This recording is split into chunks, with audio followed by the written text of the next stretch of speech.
"Oh gods, please don't take my child." The heart-wrenching cry tore through the stormy night in the village of Amu. Chinasa knelt in the rain, clutching the newborn tightly to her chest, while Adu, her once gentle husband, roared in mad frenzy. "It's not my child. Throw it away." Thunder boomed. Waves crashed against the sandy shore, sweeping away the faint cries. At the sea's edge, amid the lightning flashes, a figure gleamed half human, half fish, scales golden and blazing like fire and water.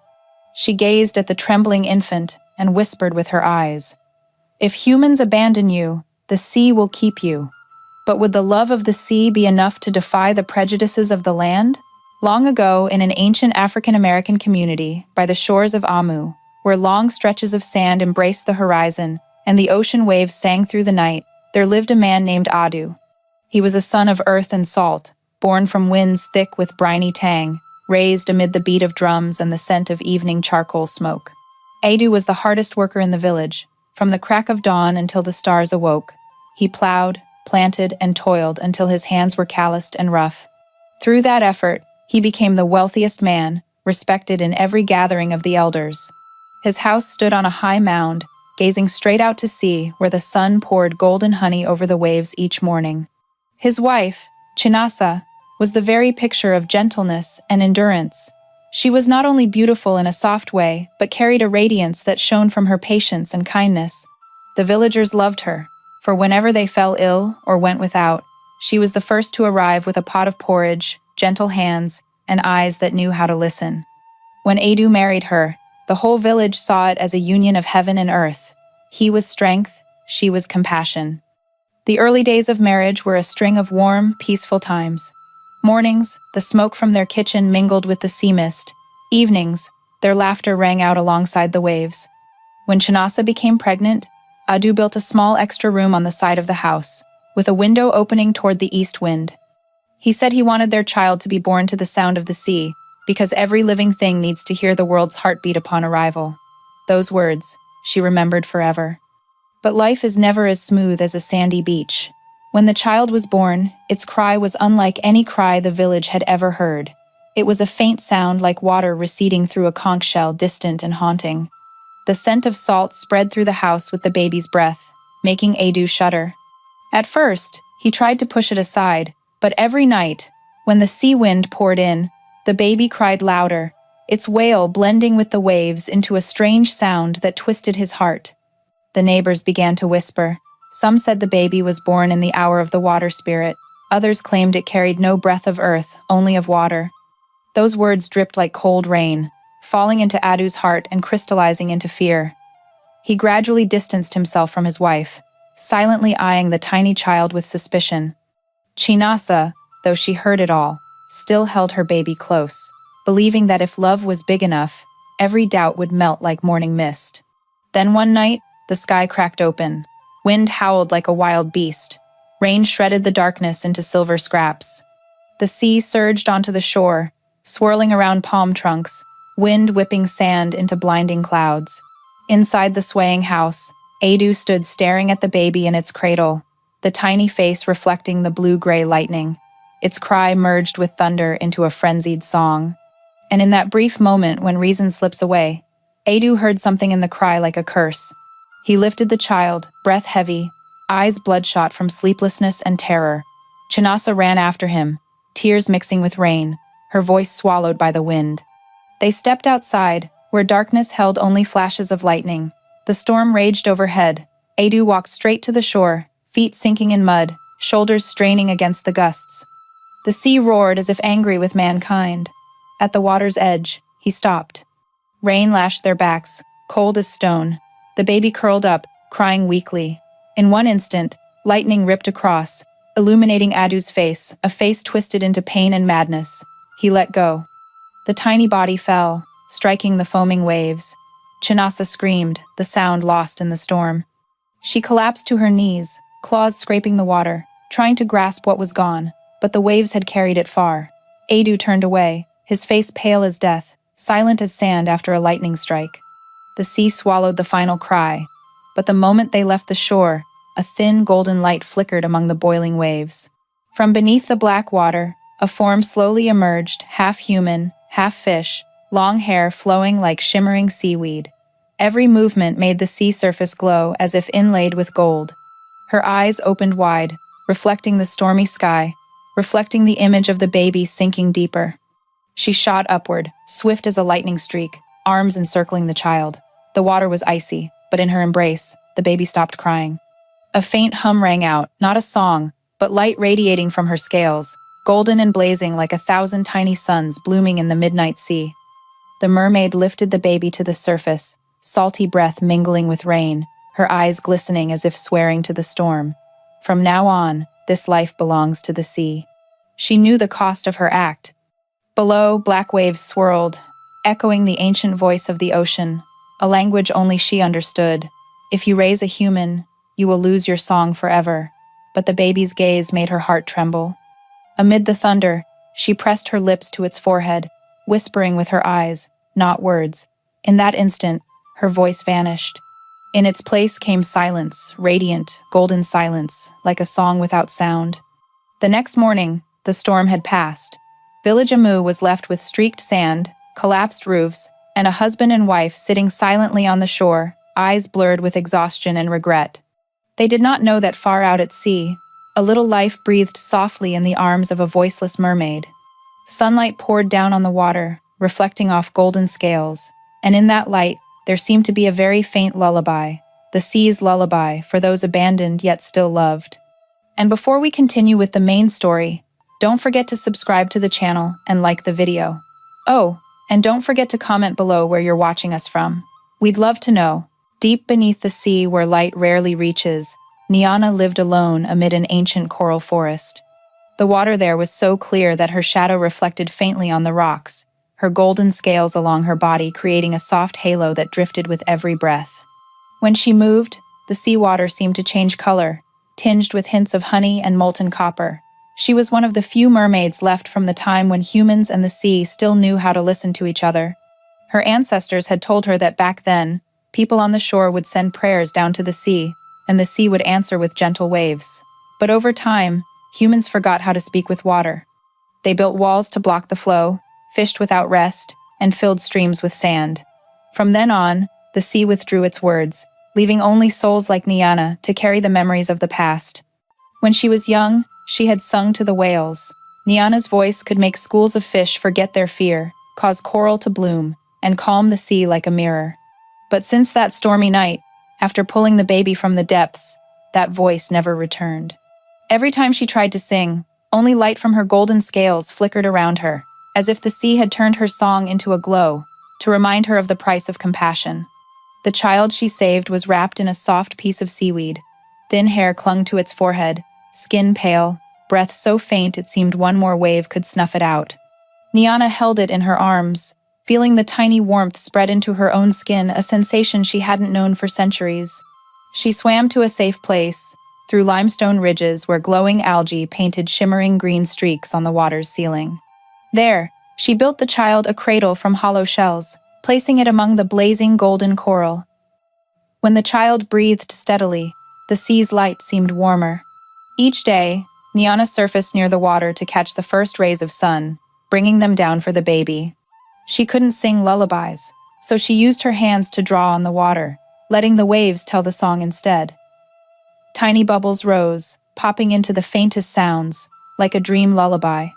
The child responded with a smile, eyes wide open, gazing at her brown eyes, reflecting the gold that made her heart quiver like a harp string. Time under the sea doesn't flow like on land. There, day and night differ only in the depth of darkness. Year after year, the child grew in the rhythm of the water. When it learned to swim, she led it through stone caves, taught it to touch the backs of dolphins, showed it how to listen to the heartbeat of waves. When it tumbled into strong currents, she wrapped her tail around its body, shielding it with her glowing scales. That golden light reflected off the rocks, making the entire seabed blaze like a sunset trapped underwater. Niana had no name for the child. In her heart, it was simply Little Light. But one time, when bringing it near the surface, she saw a flock of seagulls swoop down on the shore and heard a woman crying. From afar, through the water, she saw Chinasa's silhouette sitting on the sand, clutching a torn cloth, staring out to sea like someone who had lost their soul. Tears mixed with the waves, and the waves carried a salty scent like the baby's breath. Niana felt a strange connection in her heart, a thin thread linking two mothers, one on land, one in water. From then on, she decided to call the child Obina, meaning the heart of parents, even though it knew nothing of parents. The boy grew faster than humans. In just a few years, his body was strong, hair dark as seaweed shadows, and his eyes held a gentle gold. He could dive deeper than anyone, hear the voices of fish and wind. When he looked up, he often saw flickering lights on the surface and asked with his eyes, "What's up there?" Niana knew, though she no longer had a voice to stop him. She only reached out, drawing shimmering circles on the water, trying to tell him, up there is where humans forgot how to love the sea. But youth always hungers for more. He began swimming closer to the light, each surfacing a breath of new wind. On the surface, the world had different colors: vast sky, salt air mixed with grass and smoke. One time, when he sneaked up at dusk, just as the sun set, he saw a group of village Amu children running along the sand. Their laughter echoed down, stirring confusion in his heart. In the middle of the group, a girl carried a basket of shells, hair tied with red cloth, standing quietly gazing at the sea. The sunset painted her face copper, and when she turned, Obina felt drawn into her eyes reflecting the ocean, just like his own. He didn't know that from below, under the water, Niana was watching, the light around her flickering uneasily. Every time Obina touched the boundary between sea and sky, fear rose in her heart. Below, the coral swayed as if asking, "Will you let it go?" But Niana only smiled, the light in her eyes softening. Somewhere near the shore, Chinasa was still awake, fingers running over prayer beads, silently wishing peace for the lost child.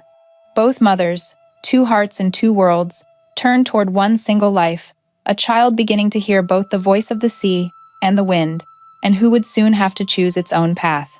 On the surface, the night wind softened. The golden scale light still flickered, spreading with each wave, like the ocean's silent promise. No matter how far that child goes, the sea will remember its first breath. At the bottom of the Amu Sea, light filtered through the water each day like thin threads. Obina swam amid those myriad patches of glow, his body shimmering with reflections of Niana's golden scales, making him look as if he were woven from sunlight itself. Schools of small fish circled around, parting the water into rings. Every time he laughed, bubbles rose in ripples like tiny pearls. The sea had raised that child with its own breath. He grew not on milk but on the warmth from the mermaid's palms, not on words but on the murmuring sounds of currents. Every morning, Niana took Obina near the surface, where the sky could be seen through the clear waves. She pointed to the bright patches above, where sunlight slanted through and bird shadows skimmed. The child was always curious, small hands reaching up as if to touch. Niana gently shook her head, leading him back to deeper places. She feared the sun would weaken those eyes, feared the wind would make him forget the voice of water. Down here, everything belonged to the slow rhythm of heartbeats and breaths. He learned to live by that rhythm. He knew each type of coral had its own sound. Red coral sang in deep tones like drums. White coral rang out like flutes. He knew that every time dolphins passed, the sea would sway lightly, as if smiling. Niana taught him to listen not just with ears but with skin, to feel waves like joy or sorrow. When he placed a hand on his chest and heard his heartbeat, he heard the pulse of the deep sea too. The years passed uncounted. Obina grew tall and strong, black hair falling to his shoulders, the gold in his eyes deepening. Though living in the sea, his form still carried human lines. Each time he swam beside Niana, gazing at her body gleaming with golden scales, he would stare in wonder, as if watching a sunset in water. Sometimes he wished he had scales too, to melt into the sea and crave no other world, but longing always crept into his heart like salt in a wound, impossible to remove, never dissolving. One day, he followed the dolphins farther than usual. They led him near the surface, where warm currents mixed with the scent of sun. When he emerged, seeing the boundless blue sky for the first time, his heart pounded wildly. Nothing at the seabed could compare. No more pressure, no more dimness, only wind, light, and birds slicing the water. He floated on his back, letting the sun warm his face, feeling a joy he had never known. On the shore, Village Amu appeared in the distance, low roofs, thin smoke rising. Festival drums echoed faintly in the wind. He saw humans for the first time. They walked on sand, steps slow, voices lively, laughter bursting naturally. A group of children chased each other along the edge, tossing pebbles that sent ripples far. Among them, a girl stood apart, curly hair down to her back, brown skin glowing in the sun. She smiled, her glance brushing the sea, and in that instant, he felt she was looking right at him. He dove down quickly, heart still thumping. Below, Niana was waiting. When he drew near, she already knew. No voice needed. The light in her eyes was enough. The golden scales on her body dimmed like clouds over the sun. She wrapped her tail around him, pulling deeper, where the water was cold and still, but his gaze still turned upward, following the fading light. That night, the sea was unusually calm. Obina lay in the coral cave, hearing Niana's heartbeat close by, feeling like the first days of being held. But in his heart, the image of the girl on the shore lingered. He couldn't understand why one glance hurt so much. When he closed his eyes, dreaming of golden sand and footprints in it, Niana opened hers, watching his silhouette through the water. She knew what was coming. The sea couldn't hold forever what belonged to land. The next morning, when new currents brought fresh water, Niana took him to the deepest place she had ever dared. There, the sea turned color deep green like obsidian, light only faint streaks. She pointed into the depths, then upward, her gaze stern yet tender. In silence, she told him of boundaries, where waves touch sand, where humans touch water. One day you will have to choose, her eyes seemed to say. Obina looked down, hands touching fish skin, feeling the cold. He didn't know where he belonged. He loved the sea because it was his mother's embrace, but he also loved the light above the thing that made his heart tremble like hearing a song for the first time. Between two worlds, he was just someone standing on a faint line, where the sounds of water and wind met and vanished. That afternoon, while Niana watched a school of fish swim by, Obina quietly swam up. He passed through bright layers, through seaweed patches, until his head touched warm air. He breathed out, no longer afraid this time. The sun tilted, pouring gold over the water. In the distance, the girl from before stood on the shore again, holding a conch to her ear. Wind blew, her dress fluttering lightly. He swam slowly closer, only a few wave beats away. The girl looked up, meeting his eyes. Between them, no words, only the sound of the sea. At the bottom, Niana sensed the unusual current. She swam up, light from her golden scales tearing through the dark. When she saw Obina, the glow on her body flared brilliantly, reflecting into thousands of rays piercing the water. She stopped, eyes mixed with fear and love. He turned back, a faint, sad smile. In that moment, she understood the choice had begun, and the sea, like a mother, sometimes had to learn to let a child leave its arms. As dusk fell, the surface shimmered with red and gold. Obina swam back to the sea's heart, breath heavy but eyes bright. He felt something new, a nameless longing, the kind that makes one want to go beyond safe boundaries. Niana remained silent. The golden scales on her body softened, spreading a thin halo like a prayer. That night, the sea no longer sang, only quietly holding two hearts, one of a mother who had lost her voice, one of a child learning to hear the call of the shore. In the depths, Niana gently touched the water, and circles of light spread out, like a final reminder. Wherever you go, remember the waves still beat with my heart. That season, the sea carried a strange scent. Not just salt, but mingled with hints of the land, dry grass, smoke, and human skin. Niana noticed it immediately as it drifted in, weaving between the water layers like a reminder. Every night, she lay amid the glowing seaweed, eyes open, gazing upward, where moonlight poured down in silver ribbons. There, she always saw a silhouette, the form of the boy she had raised in silence, gradually drifting away. Obina was now grown, tall, strong, and different. The fish that once swam beside him now feared him, for his breath carried the taste of wind. He no longer spoke only to water. He could hear the whispers of earth. When swimming near the shore, he no longer just watched humans from afar. He began stepping onto the sand, touching the warm ground, feeling it under his feet. His skin tanned, lungs expanded with air. Each breath made him feel like he was living another part of himself. The girl on the shore, named Amahle, had grown used to his appearances. At first, She thought he was a sea ghost, for his skin gleamed like reflected water, and his eyes were deep as night. But gradually, she realized the warmth on him was real. Each meeting needed no words, only glances and smiles, only hands touching between crashing waves. Inside her, something soft bloomed like a flower touched by rain. Obina, between two worlds, began to understand he didn't fully belong to either. When returning to the sea's heart, he felt suffocated the light in Nyana's scales, too blinding, the sea's breath too heavy. But on land, the water's sound still followed, calling his name in steady beats, like a memory that never left. He lived in turmoil, between the love of his sea mother and the call of humans. Nyana saw it all. Each time he swam up, she followed with eyes sad as morning mist. The gold in her scales gradually faded, not from lost magic, but from her weary heart. She knew nothing could stop a soul seeking its origins, and though the pain stung like salt in a wound, she didn't hold him back. One morning, when the waves were calm and thin mist covered the water, Obina returned, carrying a gift in his hand, a grass bracelet woven clumsily, fragile as breath itself. He placed it in Nyana's hand. She looked, her eyes trembling. He said nothing, only nodded a gesture full of gratitude and love. In that moment, Nyana understood. He was about to leave. That night, she didn't sleep. She swam far out, to the darkest sea, where waves didn't touch shore. She knelt on the sandy bottom, hand over her heart. Light from her scales spread, brighter than ever, illuminating the entire seabed. Water swirled up, forming spiraling columns of glow, as if the ocean itself was listening. With her eyes, she begged the sea god to grant her boy a path, a body that could live on land without losing the soul of water. And the sea answered with a reverse wind, warm and gentle.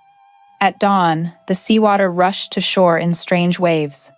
Obina awoke, feeling his body change. His skin drier, breath no longer labored, and for the first time, wind didn't choke him. He knew his sea mother had done it. He looked down, seeing faint golden light spreading in the water, Nyana's final sign. He dove down, swimming fast, through misty seaweed layers, past coral and rocks. But when he arrived, only a radiant emptiness remained. In the center, a small pearl floated, emitting weak golden light. He recognized it as the mermaid's heart, the remnant of the one who had raised him. He held the pearl in his hand, tears mixing with the sea. No cry echoed, only millions of light particles bursting around him, swirling then dissolving into the water, like a mother's final lullaby. On the shore, Amala saw the sea change color. The water glowed, sparkling as if inlaid with gold. She was afraid, but then saw a figure emerge from the light. Obina stepped out, soaked but alive, eyes holding the whole sky. He walked toward her, steps slow but sure, and as the sun shone down, the water droplets on his shoulders blazed brilliantly like thousands of golden scales in the morning light. He said nothing, only took her hand, and in that instant, the sea behind fell still as glass. Somewhere far off, waves still lapped, carrying Nyana's heartbeat rhythm, blending into his every breath. The people of village Amu later told that from that day, the sea was no longer fierce. Fish seasons returned, waves gentle as a mother's hand. And every dusk, anyone passing the sand would see golden light flickering underwater as if someone was still watching from the depths, not with song, but with light. Obina lived between two worlds, as a fisherman, teaching the villagers to respect the sea. He told them the sea has ears to hear, a heart to love, and tears to forgive. They didn't understand fully, but they felt the changed storms veering away, fish swimming closer, and night waves turning kind like bedtime wishes. Every year, on the old storm's day, a mahla joined him at the sea. They released a new grass bracelet onto the water, just like the one from years ago. Waves took it, carrying it far. And in the evening light, they saw the golden streak flicker on the waves, fading slowly, like a hand gently waving. In the deepest place, where light never reaches, Nyana still lingered not in body, but as a thin glow, merged with the water. She didn't sing, didn't speak, but each time waves rose, people heard a very faint melody, like a voiceless lullaby. Live, my child, love, and remember the sea is always in your heart. And now, dear viewers, please pause for a moment to subscribe to the channel before watching the main part of the story, but only if you truly resonate with what I've shared here. and leave a comment below telling me where you're watching from and what time it is right now. After that season, the sea around village Amu changed. The waves no longer roared like chained beasts but became gentle, flowing steadily like the breath of someone sleeping peacefully. The villagers called it the year the sea's heart opened, and from then on, they began offering gifts with baskets of fruit. White flowers floated on the water. They didn't know that at the deep bottom, golden light still shimmered like a mother's watchful eyes. Obina and Amahla lived simply by the sandy shore. They built a bamboo hut, roofed with palm leaves, where the sea breeze always found its way each evening. Amale tended the salt fields, while Obina became a guide for the fishermen, showing them how to read the waves, how to listen to the wind to avoid storms. He never forgot Niana's teachings that the sea could be a friend if you listen, but an enemy if you disregard it. The village children called him the Son of Water, and often ran after him every morning, begging for stories about the sea. When night fell, he often sat alone at the door, gazing at the water shimmering with moonlight. The sea breeze carried warmth and the scent of seaweed, and sometimes he saw a faint light from afar, that golden glow like an old breath. He knew it was the mermaid, his eternal mother, still watching from the depths. Each time that light flickered, his heart softened, as if hearing a voiceless words, "You have lived rightly." Years passed, and the love between him and Amahle grew like the tides. She bore him a daughter, skin dark as honey, curly hair smooth, and eyes with a faint golden tint. They named her Nyasha, meaning grace of the sea. When the baby let out her first cry, the waves offshore suddenly stilled, then lapped the shore 3 times gently. The elders in the village said it was a good omen, a sign of acceptance. Nyasha grew up by the water's edge, always curious about the ocean like her father once was. Each time at the stream, the little one would stand quietly, eyes following the streaks of light drifting on the sea's surface. "Papa, is there someone down there?" she asked, voice soft as a breeze. Obina only smiled, hand on her head. "Yes, but they're not like us. They are the water's memories." That answer made her even more curious, and sometimes, in the quiet noon, she would whisper down to the sea, as if hoping for a reply. Meanwhile, the village elders told the children the legend of the golden-scaled mermaid, the spirit who once saved a human child in the storm. They said she was still there, keeping peace between sea and land, blessing those who respected nature. The listeners never knew that the child in the story was sitting among them, with a gaze calm as still water. Obina never denied or confirmed. He only smiled, letting the wind carry away the whispers. But the sea never fully sleeps. One year, the weather turned strangely. Winds from the south blew backward, carrying a burnt smell and thick, salty air.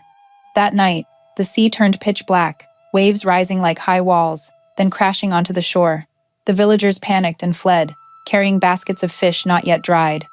Obina stood on the sand, watching the boiling water, realizing it wasn't nature's anger but a warning. He stepped forward, letting water touch his knees. Wind howled around him, sand grains mixing into his hair. Suddenly, from amid the waves, he saw a golden flash, fragmented, urgent, like a call. Without thinking, he plunged in. Amala's and his daughter's voices faded behind in the wind. Underwater, darkness embraced him, but that light guided the way, deeper and deeper. When he reached the bottom, the wind vanished, leaving only silence and the echo of his heartbeat. Before him was a radiant void, no longer the mermaid's form, only a swirling golden glow, slowly spinning like breath. He recognized it as the sea's breath, the remnant of Niana, her soul merged with the water. The light enveloped him, gentle as arms. In a flash, he heard the voice that for years lived only in memory. "My son, do not fear. The sea comes not to take, but to remind you.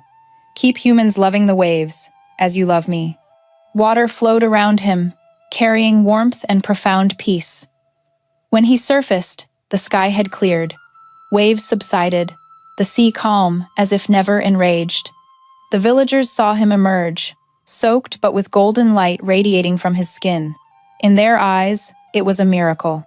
They knelt, murmuring thanks to the sea god. Obina remained silent, hand clutching the small pearl he brought from the depths, the final fragment of Niana's light. From that day, no one saw fierce waves around Amu again. The people built a small shrine by the shore, carving an image of a woman with golden scales holding a child. inscribed below, "The one who taught us to hear the water's voice." Each sunset, the gold from the statue reflected onto the sea, melting into the water like a prayer. Obina aged with the years, hair salted white, hands calloused from rowing, but the light in his eyes never dimmed. Each time he taught his daughter to read the waves, he spoke of the mother of water not in lament, but in pride. Nyasha grew understanding that the sea was not just a place for fish to thrive, but where human hearts reclaim what was lost. And every morning, when the sun just peaked, the whole village of Amu heard a very faint sound from afar. Not wind, not waves. It was a melody smooth as breath, like someone singing beneath the water.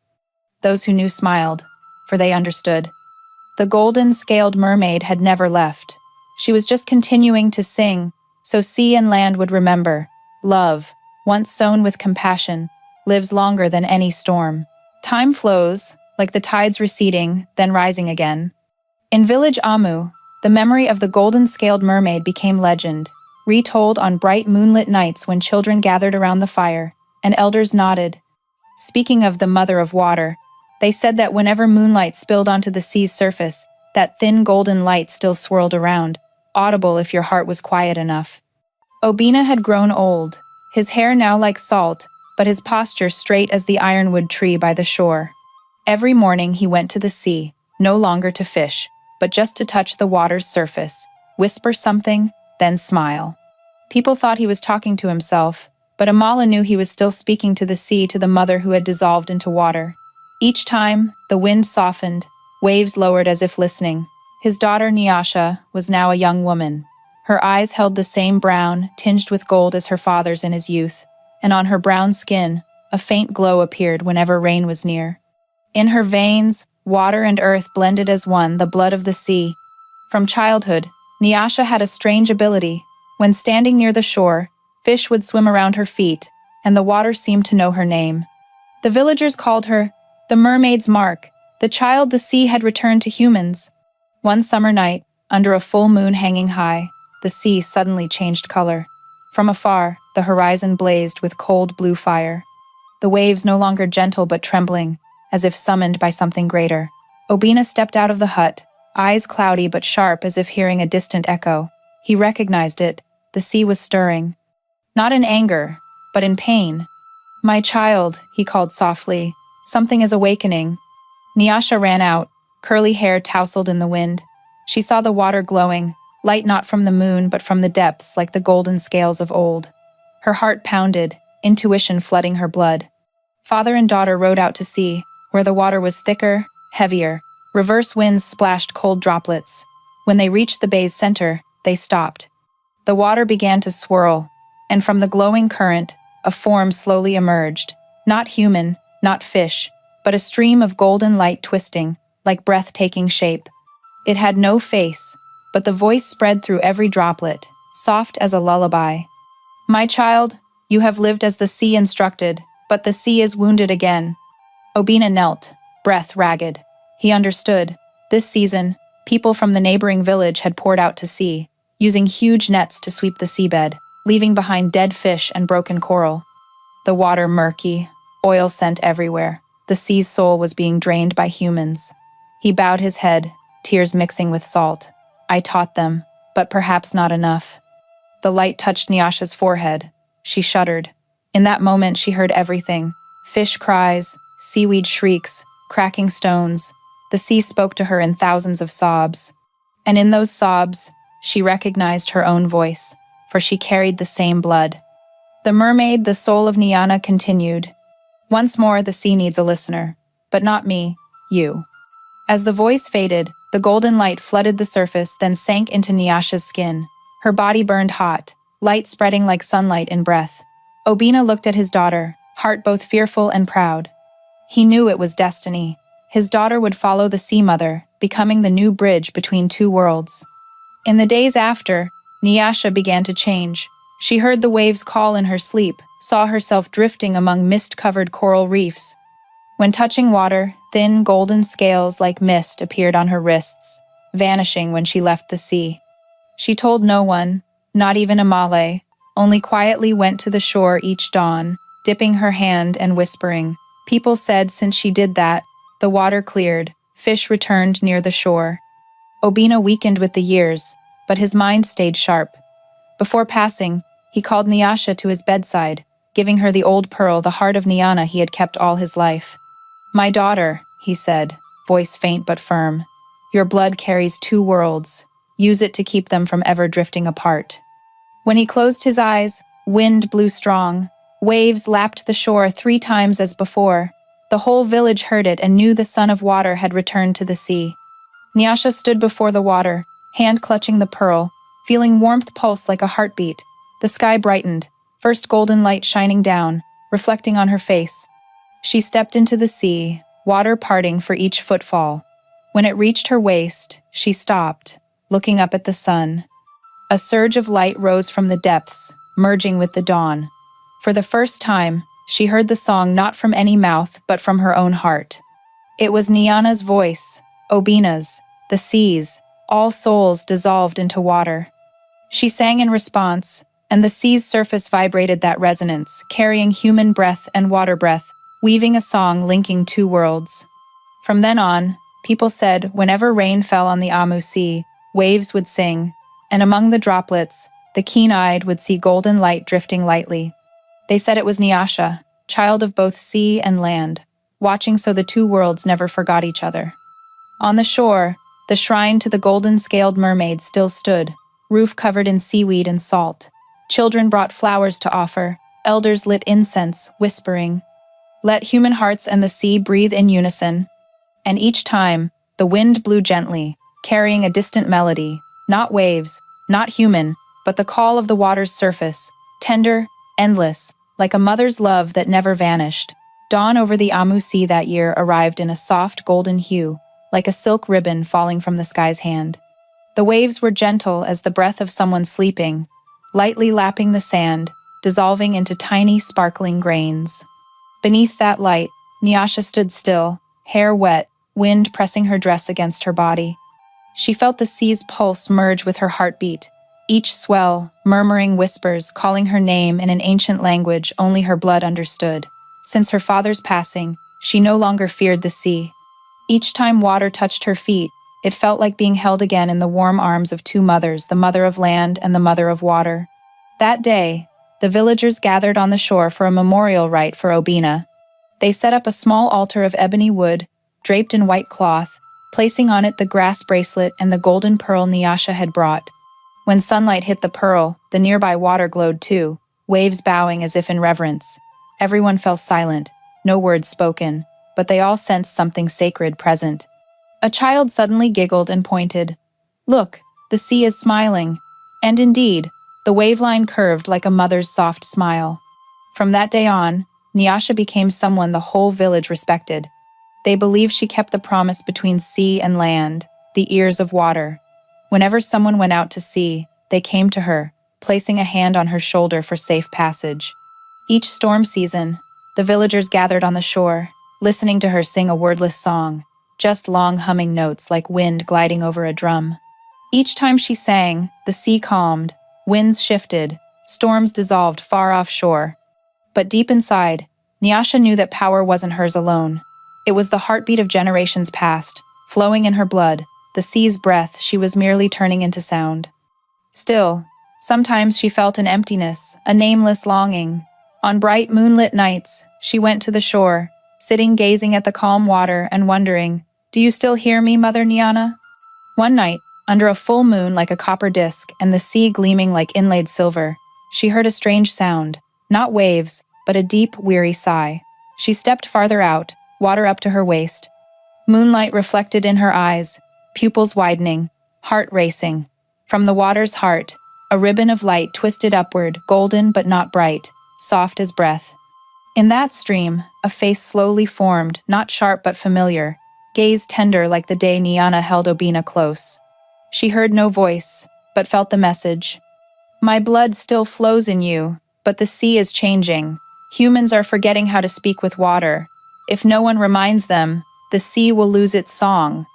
Those words tightened Nyasha's heart. She bowed her head, tears mixing with salt. When she looked up, the light had dissolved, leaving only rippling waves, but in her soul, a vow had been etched. The next day, She walked through the village, telling each person, "Don't fish in spawning season, don't throw trash into the water, don't take more than needed to live." At first, people laughed, thinking she believed too much in legends.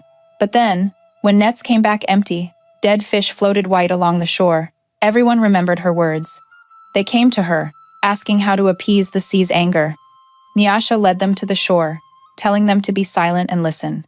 "The sea still speaks," she said in a voice light as wind. "We've just forgotten how to hear." They stood, eyes closed, wind blowing, waves lapping. In that moment, some burst into tears without knowing why, as if a distant memory had touched their hearts. From then on, the water festival was born. Each year, on the first full moon of summer, the people of Amu bathed in the waves, floating grass bracelets and white flowers on the sea. They didn't call it worship, but a meeting where humans and sea exchanged thanks. On that night, Nyasha sat in the middle of the shore, white dress fluttering lightly, her song ringing long, and from far off shore, the thin golden light appeared again. Many said they saw the mermaid's silhouette standing behind her, hand on her shoulder like a blessing. Some claimed it was just moonlight reflection. Others said it was Nyana's soul returning to witness. But Nyasha only smiled. She didn't need to know if it was illusion or real. For her, the feel of that hand, warm and heavy, full of love, was enough. That night, as the festival ended, she walked alone along the sand. The sea quietly receded, leaving tiny golden specks fading in the wet sand. She bent down, picked up a small piece, feeling it warm in her palm. She understood it was a greeting from Nyana, from her father, from all souls merged with the sea. She brought the glowing fragment to her lips, kissed it softly, then released it to the waves. "Sleep well, mother of water," she whispered, voice soft as a breeze. But the sea heard. A wave surged up, touching her feet then retreating, light as a final caress. From then on, people said Nyasha never aged. Each year, on festival night, she still stood amid the waves, singing the song linking two worlds. Her hair remained black, skin glowing gold, eyes bright as the water's surface. The villagers called her the child of two worlds, believing as long as she sang, the sea stayed at peace. And if you're still listening, drop a heart and leave a comment. I hear the sea's song too. Because sometimes, stories like this aren't just to retell, but to remind us that in every person there's a part of water, a part of light, and a part of memory that never fades. The moon rose in the windy season, so bright the sea's surface became a giant mirror reflecting the entire sky. Village Amu slept peacefully, only the distant chirp of insects and the soft swish of waves. Nyasha sat alone on the rocky outcrop, a white shawl wrapped around her shoulders, hair cascading down her back. She couldn't sleep. For days, in her dreams, she heard a call from the depths, not words, but a long, low hum, deep like a heartbeat in the water's heart. It wasn't threatening, just reminiscent, like a reminder that something remained unsaid. The night wind carried chill and salt, brushing her skin and making her shiver. She sang softly, but only vague sounds, hazy tones like wind whistling through palm groves. It wasn't exactly words, but emotion. From her chest, breath blended into the air, light and long, then shattered like sea foam. The sea below stirred, waves spreading in concentric circles. It seemed the water responded, as if the sea was singing with her. From afar, schools of glowing fish gathered, tracing soft curves around the shore like brushstrokes. The whole space lit up in pale blue. Nyasha closed her eyes, letting the wave rhythm guide her. She felt the sea's pulse, realizing it matched her own two worlds beating in the same cadence. In that moment, she understood the wordless song didn't come from the bottom, but from within herself, from Nyana's blood flowing in her veins, from the water mother's memory seeking a way back. When she opened her eyes, the sea's surface suddenly blazed. Golden light appeared, not in one spot but everywhere, sparkling in every swell. Those rays wove into a human shape, faint, gentle, like smoke dissolving in water. It was Nyana, no longer the mermaid's body, just a form woven from light and breath. Her smile like a moonbeam falling on the sea. No words, only spreading silence. Nyasha knelt, hands touching the water. She felt a mild warmth flow up, neither hot nor cold, just soothing like a mother's hand. In that quiet, memories flooded, her father bowing by the shore, her landmother lulling her to sleep, then deeper, the image of a red newborn in the voiceless mermaid's arms. All merged, melting into a current swirling around her heart. The light moved. From the sea's heart, small columns of glow rose, each a sound. No one heard clearly, but anyone nearby felt a vibration in their chest. The sea was singing the wordless song generations had forgotten, each note like a droplet touching the soul. Nyasha bowed her head, tears falling into the waves, and in those tears, golden light. The light mermaid drew near, touching her forehead. A warm stream spread through her body, then settled in her throat. She opened her mouth, wanting to say something, but no sound came. Instead, a chain of soft tones emerged, not words, not human, but the melody of water and wind united. The sea trembled, waves rising high, light shattering like thousands of tiny mirrors.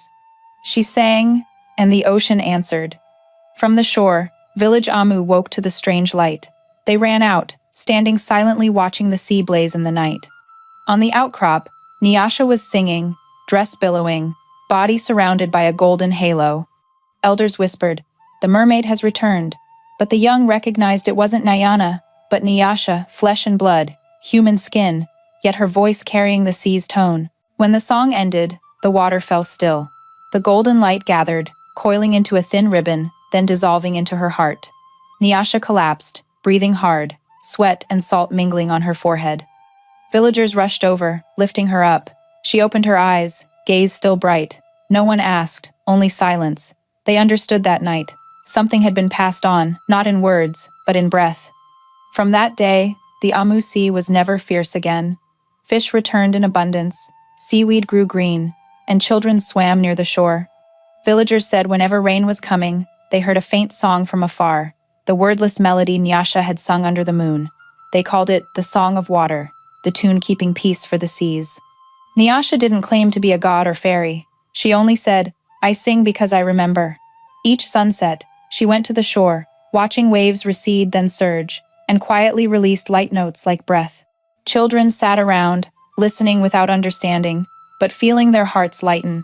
She knew it was the best way to preserve what Nyana left, not with power, but with love. One day, strangers arrived from another region. They had heard of the Child of Two Worlds and wanted to fish around Amu, believing the sea here blesses. They brought huge nets, big boats, and greed in their eyes. Villagers protested, but they laughed, saying the sea belonged to all. Nyasha stepped forward, standing on the shore, looking at them with calm eyes. No words needed. One glance made waves rise. The sea suddenly darkened, wind howling through. Their boats swayed, anchors snapped, nets tore apart. They panicked, turning back hastily, never returning. Afterward, the water calmed again, clear as a mirror. Villagers bowed, understanding the sea had heeded its daughter's words. Nyasha gazed at the surface, smiling sadly. She wasn't glad for victory, only feeling her heart heavy. The sea doesn't need anger, she thought, just for people to know fear. That night, she sang again. No audience but wind and water. The wordless song spread far, carrying golden light fading under the horizon. In the deepest depths, where light never reached, Nyana's soul stirred gently, smiling. That song lived on, in people's hearts, in the sea's breath, in winds passing through Amu. And from then, whenever someone heard waves sing, they remembered the tale of the golden-scaled mermaid and the girl with blood of two worlds who turned memory into music, silence into a song preserving life for both sea and human. Many years passed since that night of blazing golden moon. Village Amu gradually changed. Old clay houses now topped with red tile roofs, narrow paths imprinted with footsteps of visitors from far away, coming to hear tales of the golden-scaled mermaid and the Child of Two Worlds. But amid all the changes, one thing never vanished, the song of the sea. The villagers said that every dawn, when mist still veiled the water's surface, if you listened closely, you would hear a faint humming rising from afar.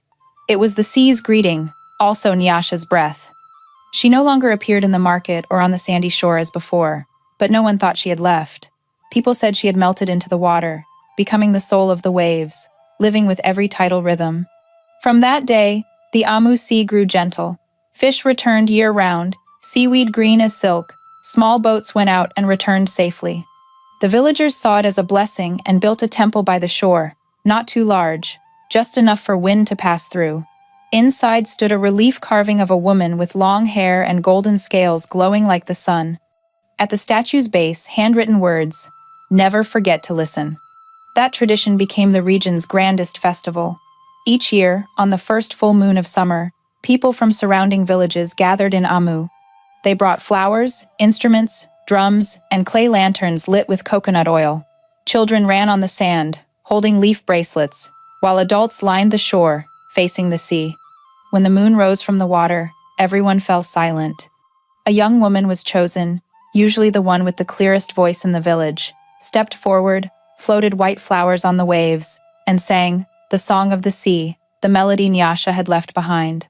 It was a wordless song, only clear, long notes echoing in hearts like wind passing mountain cliffs.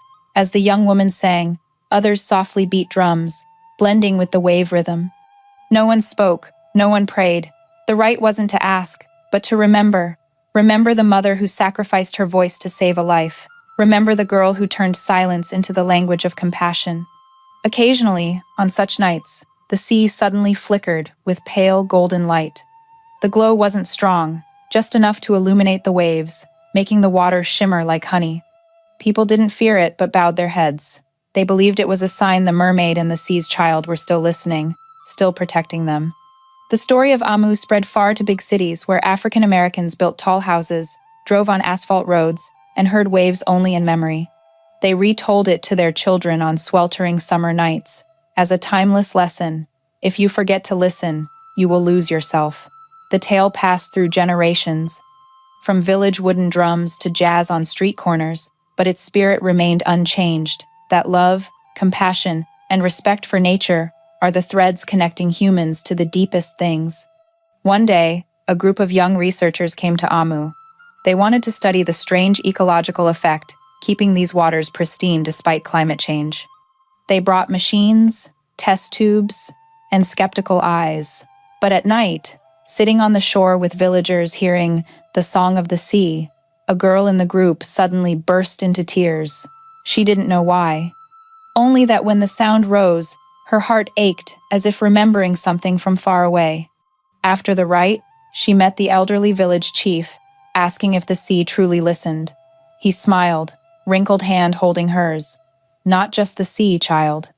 Everything listens if you speak from the heart."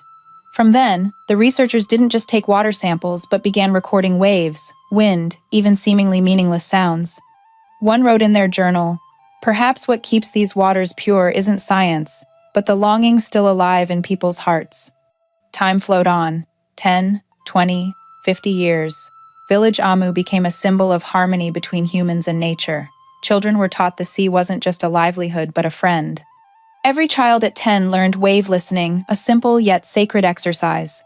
They sat quietly by the shore, eyes closed, hearing each swell to find their own sound. Villagers said if you listened long enough, you'd hear Nyasha's song and know where you belonged. On the wall of the small school by the sea hung a wooden plaque with ancient words. "A forsaken child can become a miracle if the world still holds a heart that listens." The letters had faded, but each sunrise made them glow as if written in gold. People said those were scales from the mermaid fallen long ago, kept by the sea to remind humans, some losses aren't for pain, but to light the way. Tonight, the Amu Sea hums long again. Waves surge, wind carries salt and white flowers. At the horizon, the moon tilts, reflecting on the water like a soft golden ribbon. And in that sound, if you truly listen, you will hear a woman's voice light as breath. "Love what you cannot hold, for that is the only way it stays forever." The early wind blew gently across the Amu sands, carrying the scent of salt and fresh seaweed rising after the moonlit night. The sun hadn't fully risen, just a thin orange-pink streak at the horizon, spreading across the water like golden ink soaking into silk. The sea was strangely calm. Each small wave touched the shore, receded, leaving tiny sparkling trails like scattered scales. The village elders called it Nyasha's breath, a sign she was still somewhere, between sea and wind, between reality and dream. This morning, Village Amu prepared for the return to the Mother Current Festival, the grandest since the tale of the golden-scaled mermaid spread across the region. The whole village was adorned with palm leaves, bark, and fabric flags, earth colors blending with sea hues. The young cleaned the sands, the old lit incense before Nyasha's stone statue. No one knew exactly when she left the mortal world, only remembering one afternoon she went to the shore as usual, white dress, long hair, smiling at them, then stepped into the water without looking back. Since then, the Amu Sea had never raged again. As the sun emerged, light swept across the sea like a giant hand, awakening everything. Drums sounded, steady and deep, merging with the waves. Children ran around the statue, tossing flowers into the water. Amid incense, smoke, and song, the village chief, now a white-haired elder, stepped forward. His voice warm, trembling yet firm. "We sing for the child of the sea, for the one who taught us to listen and love, not to beg, but to remember. For when hearts fall silent, the sea loses its voice." The people knelt together, hands touching the water. The space fell quiet, only wind threading through hair and waves whispering. In that instant, they felt a gentle pulse under their palms, as if the sea lived, breathing with them. And then, from afar, a pale golden light spread across the water. It wasn't brilliant or blinding, but soft and warm like a smile. Everyone looked up, eyes misty. From that stream of light, a slender form appeared like a silhouette, upper body human, lower body water, long hair shimmering, skin glowing like honey, eyes deep. No one dared speak, but all knew. It was Nyasha, or perhaps Nyana, or both merged as one. The golden-scaled mermaid had returned, not to rule or redeem, but to remind. The light spread into circles, then turned into countless tiny droplets falling to the shore, soaking into sand, roots, hearts. Those droplets were so clear people saw their own images inside faint, but with one difference. In the reflected eyes, golden light sparkled. Everyone carried a part of the sea within, unknowingly. When the wind stilled, a sound rose not from a mouth, but from deep below, the old wordless song, returning now. It echoed far, beyond the shore, through forests, to distant lands where Amu's descendants lived. People of color in city streets, African Americans still carrying ancient drum rhythms in their blood, suddenly felt hearts beat faster, hands tremble as the song touched them. Some burst into tears mid-street, others looked to the sky and whispered, "Mother, I hear you." In Amu, the sea grew still after the song. The golden light faded gradually, leaving only vast water. The chief gazed afar, tears streaming down wrinkled cheeks. He said softly, "She didn't leave, just returned to where she belongs." Everyone nodded quietly. They understood the return to the mother current wasn't an end, but a beginning, a promise between people and sea that they would never forget each other. From that day, Amu was called by another name, the village of those who know how to listen. Newborns were brought to the sea on their first day of life to hear waves before human voices. Adults taught them, when you lose your way, return to the water. The sea doesn't speak, but always answers. And when someone died, their ashes were released to the waves, souls merging with the ocean's endless song. In later years, people said that sometimes, in stormy nights amid thunder and lightning, they saw a woman's figure walking on waves, hair flowing like golden streams, eyes gently gazing shoreward. Each time, the storm veered away from Amu.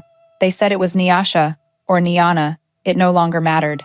What mattered was the sea still sang, and people still listened. Even today, as children grow up and leave the village for distant places, carrying the world's noise, they remember their mother's words. Don't let your heart dry up, for it was once water. And whenever life led them astray, just hearing waves brought back the old lesson. Life, love, and forgiveness all begin with listening. As night falls, the Amu Sea hums its melody again. Under moonlight, water reflects countless tiny golden specks, like millions of brilliant fish scales drifting.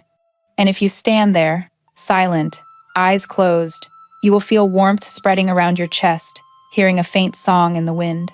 It's not legend. It's the world's memory, where a mermaid chose love over hate, chose to hold silence to protect a tiny life. As the story closes, the Amu Sea remains peaceful, shimmering like someone's smiling eyes beneath the water. No one knows where the golden-scaled mermaid truly went. Some believe she melted into the waves, others say she became the full moon, illuminating the water on bright nights, but all agree on one thing: she never left. Because whenever a heart loses its way, the sea sings again, the wordless song, hidden in the wind, in the heartbeat of everyone who has heard this tale.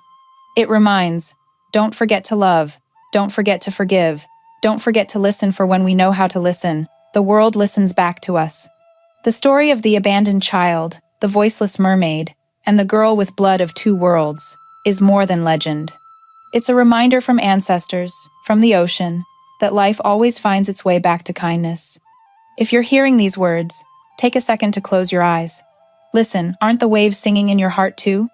And if they are, write in the comments, "I hear the sea's song." Subscribe to the channel so we can tell you more stories about love, about faith, about miracles still alive among people and waves. And remember to share this story with your loved ones, anywhere in America. Who knows, amid the city noise they might hear that song too. The song of those who know how to listen